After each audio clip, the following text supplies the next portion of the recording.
Hello friends, आज हमारे साथ हैं Rohin Mittal. So Rohit is a graduate from NIT Allahabad and उसके बाद काफी इंटरेस्टिंग जर्नी रही है। तो आइए रोहित से ही समझते हैं। तो इस वीडियो का मेन ऑब्जेक्टिव है कि हम आपको समझाना चाहते हैं कि आईबीपीएस, एसएससी, रेलवे, इसमें आफ्टर ग्रेजुएशन अगर कोई सिर्फ ग्रेजुएट के बाद ही अपना करियर बनाना चाहता है गवर्नमेंट सर्विसेज में, तो उसके पास क्या स्कोप है। सिंस रोहित के पास काफी एक्सपीरियंस है, खुद उसने एसएससी क्रैक करके कस्टम्स में जॉब मिला था, फिर उसको छोड़ के काफी साल कोचिंग की, उसके बाद उसने खुद का किया। तो चलो Rohit, thank you so much for joining the interview. तो thank you just Anurag. Tell us quickly about yourself, कहाँ से हो, क्या करते थे, एनआईटी इलाहाबाद कैसे पहुंचे। I belong from a small town, Shri Ganganagar करके है, पाकिस्तान बॉर्डर पर राजस्थान में। तो वहां पर मेरी बेसिक स्कूलिंग हुई। उसके बाद I prepared for IIT as every, मतलब जैसा माहौल चल रहा है कि दो ही चीजें दिखती है, या तो इंजीनियरिंग या फिर डॉक्टर। तो इंजीनियरिंग की तैयारी की आईआईटी के लिए, बट देन आई गॉट, उस टाइम पे एआई ट्रिपल हुआ करता था। तो एआई ट्रिपल में सिलेक्शन होके I went to NIT Allahabad as I passed out as computer science engineer. लेकिन कंप्यूटर साइंस इंजीनियरिंग में फ्रैंकली 4 साल बिताने के बाद मेरे को लगा कि I am not that kind of a guy कि मैं पूरे दिन बैठकर कंप्यूटर पे प्रोग्रामिंग कर सकता हूँ या समथिंग लाइक दैट। तो और घर पे भी सब लोगों को लगता था, हमारे यहाँ पे नॉर्थ इंडिया में डेफिनेटली गवर्नमेंट सर्विस का थोड़ा सा ज्यादा रहता है। तो then I started preparing for UPSC कि मैं आईएएस के लिए प्रिपेयर करूंगा। And I prepared for 3 years. लेकिन तीनों ही साल प्री तो मेरा क्लियर हुआ, लेकिन मेंस मैं कर नहीं पाया। ऑल्दो मेरी ही गलतियां थी बहुत सारी, अब तो जब मैं पीछे मुड़ के देखता हूँ। क्योंकि स्टूडेंट्स, जैसे मैं एक टीचर हूं तो मैं कह सकता हूँ कि सारे बच्चे लगभग लगभग वही गलतियां करते हैं कि कंटिन्यूटी नहीं बनाते स्टडीज में। वही मेरी मिस्टेक थी। लेकिन एज अ प्लान बी, जैसा हम समझते हैं यूपीएससी या आईएएस है, ये सब ग्रुप ए पोस्ट होती हैं गवर्नमेंट जॉब्स के अंदर। लेकिन इसी के नीचे एक और एग्जाम्स होते हैं जिनको एसएससी कंडक्ट करवाती है, स्टाफ सिलेक्शन कमीशन। और उस एग्जाम में सीजीएल का एक जो एग्जाम होता है उनका कंबाइंड ग्रेजुएट लेवल का, फिर वो मैंने क्रैक किया। और उस एग्जाम से एज एन एग्जामिनर, और आम भाषा में अगर हम बोले एज एन इंस्पेक्टर, मैं मुंबई कस्टम्स में था। ओके, तो कैसा रहा मुंबई कस्टम्स में एक्सपीरियंस, क्या करते थे डे टू डे बेसिस पे। मुंबई कस्टम्स में आई वाज एन एग्जामिनर। दो तरीके के इंस्पेक्टर पोस्ट होते हैं वहां पर। एक प्रिवेंटिव ऑफिसर का होता है जो स्मगलिंग रोकने का काम है जिनका, और मेरा जॉब एज एन एग्जामिनर था जिसमें टैक्सेशन रिलेटेड होता है। कस्टम्स ड्यूटी जो लगती है इंपोर्ट के ऊपर या एक्सपोर्ट पर, कोई ड्यूटी हमें ड्रॉबैक देना है वगैरह वगैरह। तो बेसिकली टैक्सेशन सही भरा है व्यक्ति ने, जो वो बोल रहा है वो सामान लेकर आया है, वास्तव में वही सामान लेकर आया है क्या, कितना टैक्स बनता है वो उतना ही भर रहा है क्या। तो ये सब चेक करना, इवन कंटेनर्स खोलकर उसको वेरीफाई करना कि सामान सेम है या नहीं है, ये सब काम रहता था। एज एन एक्सपीरियंस, मेरा पर्सनल एक्सपीरियंस है, I would really suggest everybody to कि सब अपने हिसाब से सोचें। बट पर्सनली मेरे को गवर्नमेंट जॉब का एक्सपीरियंस थोड़ा सा कम पसंद आया। ऑल्दो जॉब बहुत अच्छी है, and it is a group B post. After 10 years or so, 10 to 12 years, आप ग्रुप ए पोस्ट जो आईआरएस की पोस्ट होती है, असिस्टेंट कमिश्नर की, वहां पर पहुंच सकते हो। थोड़ा सा स्लो हो गए आजकल प्रमोशंस, मेरे लिए थोड़ा सा मोनोटोनस लाइफ था। मतलब लोगों के दिमाग में, I don't know how much, लेकिन लोगों के दिमाग में आता है कि कस्टम्स है तो ऐसा होता होगा, ऐसा होता होगा। ऐसा नहीं है, ऑफिशियल जॉब ही रहता है। इतना हैपनिंग नहीं होता है जितना हम सोच लेते हैं अक्सर। तो थोड़ा सा मोनोटोनस था, इसीलिए फिर मैंने उसको ड्रॉप करने का फैसला लिया। एंड अगर आप एथिकल पाथ पे चलना चाहते हो तो और लाइफ रिलेटिवली एक्चुअली टफ मैं है। बस ये पॉइंट बोलना नहीं चाह रहा था। ethical path पे it is very monotonous actually. Simply, if I put it in very very real terms, if you are an ethics follower, तो आपको समझ में आता है कि 50,000 सैलरी है, मैं मुंबई में रहता हूँ, you cannot even think about मतलब enjoying your life because there are certain constraints. हाँ, if you move on to the unethical path, तो फिर मैंने जितना देखा है इतना ज्यादा लोग मतलब emotionally and physically and socially, every way it is not right, I feel. Or I really, matlab, if somebody is thinking of preparing for a government job, I will really suggest कि आप ये सोचकर ही जाइएगा कि आप ethics में ही रहने वाले हैं. वो जो 2 नंबर की कमाई का सोचकर लोग चले जाते हैं, it is really not a good idea. fair point. Exactly so 50,000 की सैलरी मुंबई, एंड अगर कोई इंसान सोचे कि मैं शादी करके अपनी फैमिली चलाऊं and all, things can get quite difficult. So फिर क्या सोचा उसके बाद? वो भी जॉब छोड़ दी, फिर गंगानगर आ गए? नहीं, फिर I went to Jaipur and I was teaching there because teaching मेरा पैशन है. एक्चुअली दोनों ही कारण थे मेरा जॉब छोड़ने का. मतलब I will not really say कि वो लाइफ मेरे को पसंद नहीं थी, वो थोड़ा सा मोनोटोनस ज्यादा था. और मैं एक ऐसा व्यक्ति हूँ जो मेरे को थोड़ा सा लोगों के साथ मिलना घुलना वो ज्यादा पसंद आता है. वहां पर कैसा था, मतलब some things which you really need to think about, कि जो आपको जॉब गवर्नमेंट लेने से पहले सोचना चाहिए कि उसमें आपको फाइनेंशियल फ्रीडम बहुत है, कि आपको फिक्स है कि आपको नौकरी से नहीं निकालते और ये फाइनेंशियल फ्रीडम आपको मिलेगा. ये सिक्योरिटी आपको मिलती है. फ्रीडम से ज्यादा अच्छा वर्ड सिक्योरिटी है. बट देन अगेन आपका प्रमोशन लेवल जो है, आपकी काबिलियत अगर कोई है, तो that is besides the point, that doesn't matter. मतलब you will grow as every they are capable और नॉट. तो मेरे को ये भी पसंद नहीं आता था. फिर देन आई स्टार्टेड टीचिंग. तो teaching is my passion. I love to teach people. And bank के लिए, एसएससी के लिए, रेलवे के लिए, जितने भी सेंट्रल गवर्नमेंट जॉब्स होते हैं, उनके लिए I have been teaching for like 7 to 8 years something now. And अब प्रॉबेबली तुम टीचिंग को क्विट करके अब फाइनेंशियल प्लानिंग की दुनिया में घुसना चाह रहे हो? एक्चुअली तो बहुत ही ना हैपनिंग लाइफ जिसको बोलते हैं ना, adventurous. I always think back. I was talking to my wife some days back कि हमारी लाइफ का, जैसे मेरी लाइफ का बेसिस पॉइंट जो है, आधार, मतलब what is the principle I live on is I don't want to die with regrets. कि कुछ भी हो जाए, मरते वक्त ये लगना चाहिए जो चाहते थे ना वो किया. सो उसके वजह से क्या होता है, एडवेंचर थोड़ा सा ज्यादा हो जाता है, because you stop thinking about what everyone will say और समथिंग लाइक दैट. तो अभी 7 years of teaching has led me कि teaching students is something, but then again वो जो फाइनेंशियल सिक्योरिटी मैं चाह रहा था टीचिंग से मेरे को मिल सकती है लॉन्ग टर्म के अंदर, मतलब जो सोच के मैंने कस्टम्स को ड्रॉप किया था टीचिंग के लिए, वो मेरे को नहीं मिली है फ्रैंकली. आई कैन बहुत कंफर्टेबली मैं ये कह सकता हूँ कि I am a very good teacher. बहुत ज्यादा वेरिएशन है टीचिंग के अंदर भी. What do you teach for, what subject are you teaching, and where you are teaching, ऐसे करके आपका जो फाइनेंशियल रेम्यूनरेशन है वो बहुत ज्यादा वैरी करने लगता है, बहुत ज्यादा बदल जाता है. तो मैं इंग्लिश पढ़ाता हूँ. जैसे मेरी जगह, अगर इंग्लिश की जगह if I have opted at that time कि मैं मैथ्स पढ़ाऊँ, तो अ maths teacher earns more than an English teacher, जो कि मेरा एक्सपीरियंस रहा है पिछले 7 सालों में. और where you are teaching, what, मतलब what's are your students, how big, मतलब कितने बड़े लेवल पर आप पढ़ा रहे हो, बहुत चीजें मैटर कर जाती है. और अगेन वापस उसी सिचुएशन में आ गया कि with this kind of an income can I sustain a family, तो वो नहीं आया, so I decided to drop it out. अच्छा है, सो एटलीस्ट ट्राई किया. And as you rightly said कि रिग्रेट्स नहीं होना चाहिए लाइफ में. तो बिकॉज क्या है, कोचिंग सुनते ही लोगों को लगता है कि करोड़ों रुपए कमा सकते हैं, पूरा बैचेस के बैचेस पढ़ाएंगे और सबसे 1-1 लाख रुपए ले लेंगे. बट वो होता होगा शायद, बट सबके लिए नहीं होता है वो. Every field has its unicorns. आप कहीं भी चले जाओ, किसी भी फील्ड में आपको बहुत ज्यादा कमाने वाले लोग मिल जाएंगे.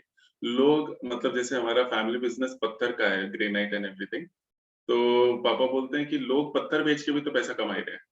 So anything you do. तो मेरे को भी वही दिखता था. जिस दिन मैंने कस्टम छोड़ा था, मेरे को ऐसा लगता था 2-3 लाख रुपए महीना तो लोग तैयार बैठे हैं, मतलब ऐसे हाथ फैला के मेरे सामने बैठे होंगे कि भाई कस्टम एग्जामिनर पढ़ाने आ रहे हैं, वो भी इतना अच्छा टीचर है. पर ऐसा होता नहीं है. या सही है. तो अच्छा, अब थोड़ा बताओ फिर कि व्हाट आर द ऑप्शंस अगर एक ग्रेजुएशन के बाद हम एसएससी में क्या ऑप्शंस है, रेलवेज में क्या ऑप्शंस है, बैंकिंग में क्या ऑप्शंस है, क्या ग्रेजुएशन एलिजिबिलिटी होती है, ऑनर्स होना चाहिए कि नहीं, और फिर क्या स्कोप है, और पैसे कितने कमा सकते हैं हम, क्या डोमिसाइल होना चाहिए, मतलब बहुत सारे क्वेश्चंस है एसएससी के बारे में मुझे। फ्रैंकली अगर आप एक ग्रेजुएट हैं तो आपको ये सब सोच लेना चाहिए। सेकंड ईयर थर्ड ईयर में भी आप सोच सकते हैं, अगर 4 इयर्स की है तो जो भी आप कर रहे हैं फाइनल ईयर से पहले पहले you can think about it. I will strongly recommend कि एसएससी को चूज करना चाहिए आज की डेट में। बट अगर आप गवर्नमेंट सिक्योरिटी चाहते हैं तो वो बस एसएससी में ही बची है, क्योंकि बैंकिंग सेक्टर और रेलवेज कब प्राइवेटाइज हो जाएंगे अब किसी को भी नहीं पता है। एंड फ्रैंकली ये तीनों ही एग्जाम्स जो हैं वो अगले साल से अब एनआरए नेशनल रिक्रूटमेंट एजेंसी बनने वाली है, जो एक कॉमन एंट्रेंस टेस्ट सीईटी करवाएगी, वो बन जाएगा। तो फर्स्ट लेवल जो होगा वो सीईटी का होगा, वो सबके लिए कॉमन है, सारे सेंट्रल गवर्नमेंट एग्जाम्स के लिए। और सेकंड लेवल सब लोग अपना अपना लेंगे। तो एग्जाम में डोमिसाइल का कोई जरूरत नहीं होता, आप ऑल ओवर इंडिया से कहीं से भी भर सकते हैं। एलिजिबिलिटी ग्रेजुएट लेवल की अलग होती है और हायर सेकेंडरी लेवल की 12th क्लास की अलग होती है। तो जो लोग 12th के दे चुके हैं वो भी गवर्नमेंट जॉब लग सकते हैं, क्लर्क जॉब लगती है क्लेरिकल कैडर के अंदर और बैंक के अंदर। लेकिन अगर क्लेरिकल भी लगना है आपको तो आपको ग्रेजुएशन ही चाहिए। तो आई विल रियली रिकमेंड कि अगर आप 12th के बाद हैं और एकदम एक्सट्रीम कंडीशंस नहीं है आपकी जॉब के लिए, तो आपको ग्रेजुएशन करनी ही चाहिए। बिकॉज एक जो क्लेरिकल कैडर में सेंट्रल गवर्नमेंट में व्यक्ति लगता है उसको करीब 20 साल लग जाते हैं ग्रुप बी में आने में, इंस्पेक्टर लेवल पे आने में, जो कि आप 1 साल में एक एग्जाम क्लियर करके लग सकते हैं। सो 20 साल की लाइफ जर्नी और 1 साल की जर्नी में बहुत ज्यादा फर्क आ जाता है। एग्जाम में बेसिक्स 4 चीजें आती है, इंग्लिश, मैथ्स, रीजनिंग और एक जीके जो जनरल अवेयरनेस होती है। मैथ्स और इंग्लिश पर, मैथ्स पर खास तौर से बहुत ज्यादा फोकस किया जाता है। बैंकिंग लेवल पर रीजनिंग भी बहुत डिफिकल्ट आती है, इंग्लिश भी मुश्किल आती है। आज की डेट में अगर I tell you the truth, तो कंपटीशन इतना ज्यादा बढ़ गया है, कट ऑफ्स इतनी ज्यादा हाई जाती हैं। मतलब बैंक के एग्जाम्स में 90% कट ऑफ जा रहा है, एसएससी में 90% कट ऑफ जा रहा है, बहुत ज्यादा मुश्किल होता जा रहा है एग्जाम को क्रैक करना।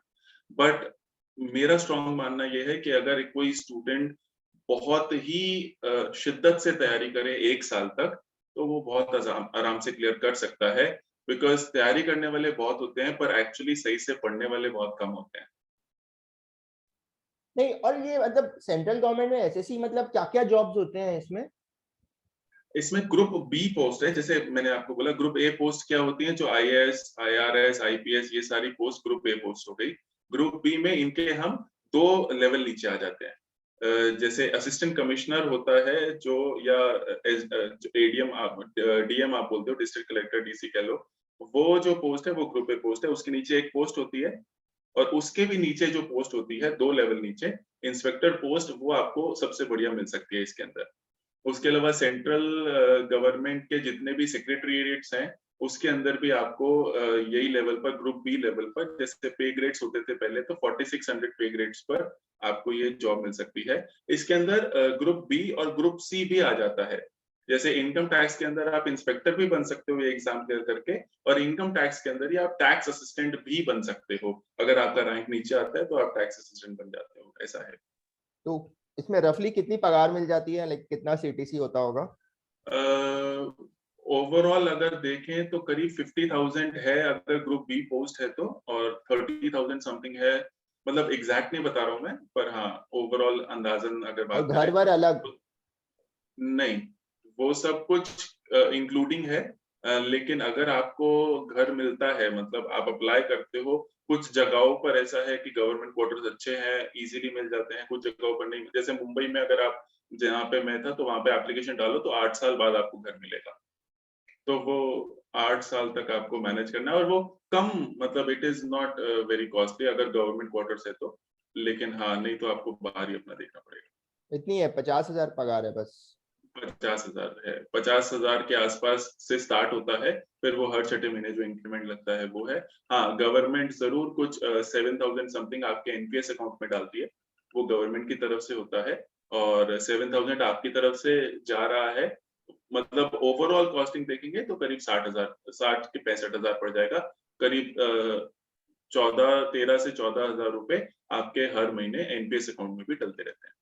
और बैंकिंग में कितनी पगार होती है, और रेलवेज में? बैंकिंग रेलवेज में तो अब कुछ भी नहीं है फ्रैंकली, मतलब आई विल नॉट सजेस्ट कि एक ग्रेजुएट इंसान जो काबिल समझता है अपने आप को या मेहनत करना चाहता है उसको रेलवेज में जाना चाहिए, क्योंकि रेलवेज हायर अथॉरिटीज के लिए जो पेपर करवाती है वो आईएएस से ले लेती है, या फिर बहुत ही सेलेक्टिव होता है रेलवेज का, मतलब उनको क्वालिफिकेशन अलग अलग चाहिए, क्योंकि they want technical minds only, management वाला काम कम है वहां पर। तो रेलवेज का आई डोंट सजेस्ट। बैंकिंग के अंदर स्टार्टिंग यहीं से होती है, अगेन पीओ जो पोस्ट होती है, स्केल 1 ऑफिसर जिसको बोलते हैं, प्रोबेशनरी ऑफिसर, वो इतना ही कमाता है, लगभग लगभग 50 के आसपास। लेकिन बैंक और रेल एसएससी में फर्क है प्रमोशंस का। एक बैंकिंग कैडर के बंदे को 7 प्रमोशन मिल सकते हैं अपने लाइफ टाइम में, मतलब जीएम तक, जनरल मैनेजर बन सकता है वो, और अगर उसमें हिम्मत हो तो वो इवन बैंक का चेयरमैन एमडी भी बन सकता है। मतलब it is there is a scope, लोग बने हैं, जैसे अरुंधति भट्टाचार्य जी थी, तो वो 78 के अंदर पीओ, एज पीओ वो एंटर की थी, और फिर वो जाकर एसबीआई बहुत बड़ा वो जाकर बनी। ऐसे ही बहुत सारे ऐसे लोग हैं जो पीओ से शुरू करके बैंक के एमडी तक बनते हैं। लेकिन एसएससी के अंदर you will get at max 3 और 4 promotions in your life time. तो safety, security, easiness of life वो एसएससी में ज्यादा है। एडवेंचर, काम का बोझ और प्राइवेटाइजेशन का एक जो बोझ है वो बैंकिंग में है। लेकिन फाइनेंशियली अगर आप देखेंगे तो बैंकिंग सेक्टर थोड़ा सा बेटर पड़ेगा लॉन्ग टर्म के अंदर। और ये ग्रुप बी का अगर कोई पर्सन है, बहुत डायनामिक है, बहुत अच्छा मेहनत करता है, क्या वो ग्रुप ए इक्विवेलेंट पोस्ट में पहुंच सकता है? पहुंच सकते हैं 16 इयर्स के बाद, 15 से 16 साल के बाद सारे ही पहुंचेंगे। आप मेहनत करते हो इस बात से कोई फर्क नहीं पड़ता।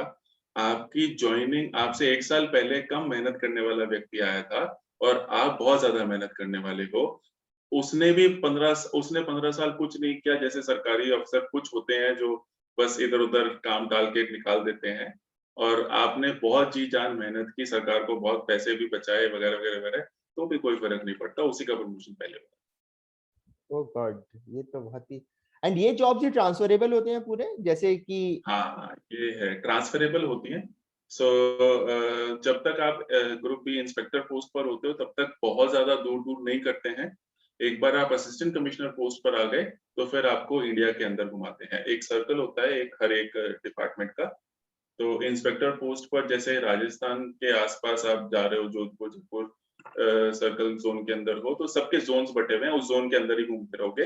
असिस्टेंट कमिश्नर पे आते ही, आईआरएस बनते ही फिर आपको पूरे इंडिया में घुमाएंगे। लेकिन जो सेंट्रल गवर्नमेंट में सेक्रेटरिएट्स के अंदर जो मैं बात कर रहा हूँ, जो लगता है वो फिर जिंदगी भर के लिए आप दिल्ली रहते जैसे हो, मिनिस्ट्री तो ऑफ वो डिपेंड फाइनेंस करता है।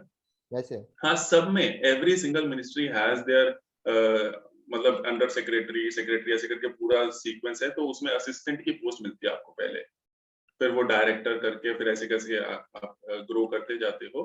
पर वो जिंदगी भर के लिए आप दिल्ली रहते हो। तो अगर आपको दिल्ली रहना है, आपको लगता है कि दिल्ली मेरे लिए अच्छा है, तो फिर आप हमेशा के लिए वहां पे रह सकते हो अगर आप ये पोस्ट में जाते हो। Got it, got it. काफी इंटरेस्टिंग है। अच्छा, इसमें अगर अगर तुमको आइडिया हो तो आईएएस के बारे में भी क्या मिथ्स है? मतलब लोगों के अंदर बहुत फैंसी रहते हैं आईएएस का, because you would have seen it from very close quarters. उसमें भी कुछ वैसा ही है क्या कि एकदम ग्लैमरस है, बहुत अच्छा है, या उसमें भी इफ्स ग्लैमरस, एंड बट्स हाँ, है? नहीं, सबके लिए एक्चुअली कैसा है कि everything is a two sided coin. आप ये तो भूल ही जाओ कि सब कुछ अच्छा मिलेगा एक जगह पे आपको, वो तो होता ही नहीं है। वर्कलोड, प्रेशर, पॉलिटिकल प्रेशर, ये सब, मतलब एक दो फ्रेंड्स हैं मेरे जो लगे भी हुए हैं, जिनसे थोड़ा क्लोजली बात हो जाती है, उनकी बात कर रहा हूँ मैं। तो it is very difficult, but again वो डिफिकल्टी जो आप सहन करते हो उसकी वजह से आपका जो मतलब पब्लिक डीलिंग है और पब्लिक के सामने जो आपका इमेज है, भगवान जैसे रखते हैं लोग, वो फिर आपको पॉजिटिव मिलता है। बट अगेन ये बात थोड़ा सा समझने की जरूरत है लोगों को कि even if you are an IAS officer, you will not always be the district collector of a city और something. There are many post जहां पर आपको वो पब्लिक डीलिंग या वो वो राजा वाली फीलिंग नहीं भी आती है, बट देन अगेन मतलब it is a very good post. और सीएजी का कैसे होता है? जो कंट्रोलर एंड ऑडिटर जनरल होता है उसमें भी एज अ ग्रेजुएट आपको जॉब्स मिलते हैं ना? उसका अलग ग्रुप एग्जाम बी होता है?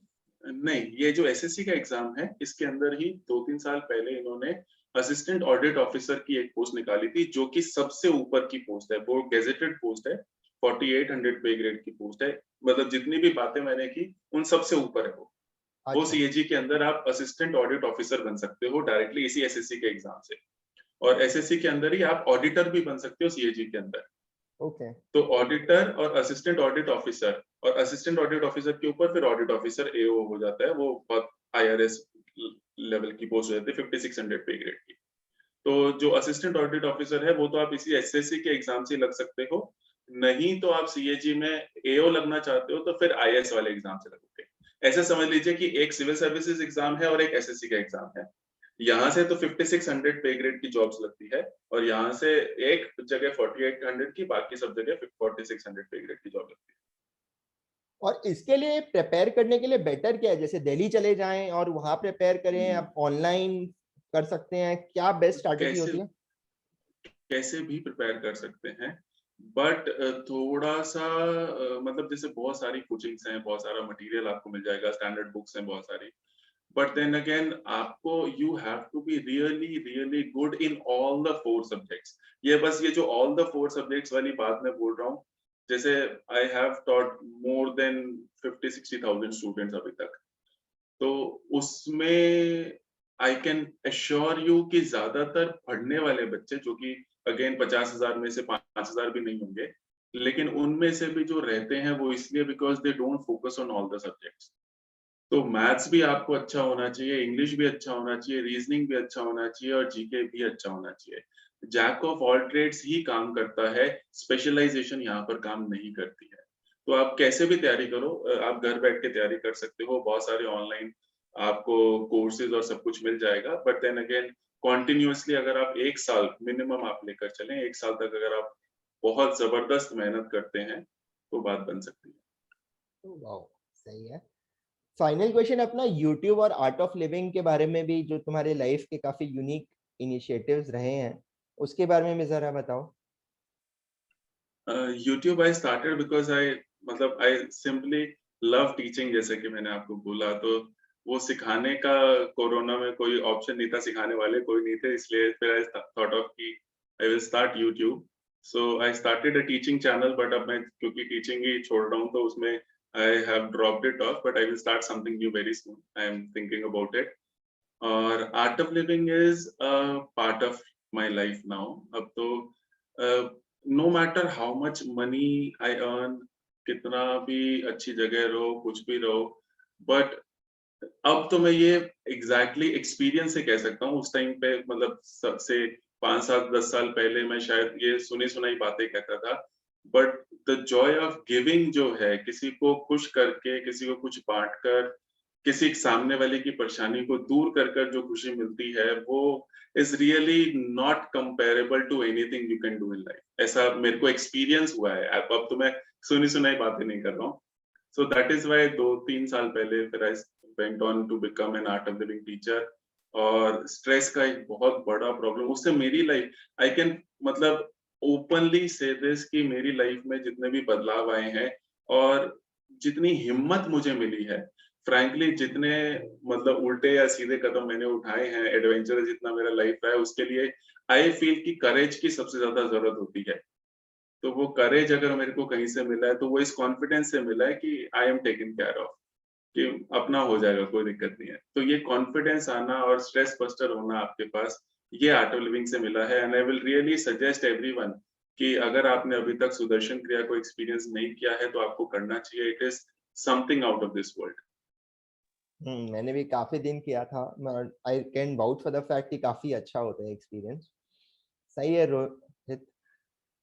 सो एनआईटी इलाहाबाद, आईएएस का प्रिपरेशन, कस्टम्स की लाइफ, 50-60 हजार बच्चों को पढ़ाना, और अब फाइनेंशियल प्लानिंग की दुनिया में जाना, along with I art of living as a constant help.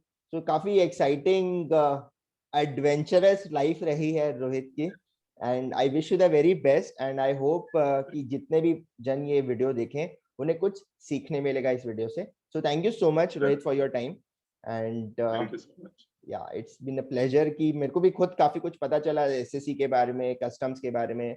सो काफी अच्छा रहा ये एक्सपीरियंस. ठीक है, all right, thank you. Bye bye.